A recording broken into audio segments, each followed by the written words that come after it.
Ready ആയിരിക്കണം കേട്ടോ. കർഷക ഒന്ന് കാണുന്നുണ്ടോ? പേരൊന്നുമില്ല. നിങ്ങൾ അവിടെ നിന്ന് സൂക്ഷ്മ നിരീക്ഷണം നടത്തിയിട്ട് ഇവിടെ വന്ന് ഫസ്റ്റ് കണ്ടുപിടിക്കുന്ന ആളാണേ.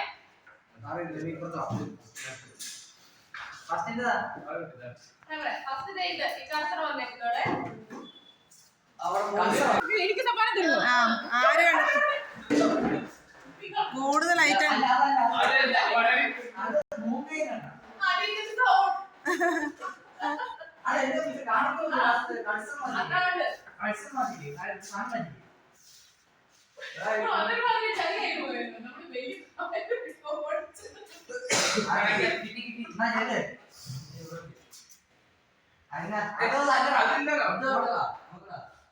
ശരി കേട്ടോ. അതാണ്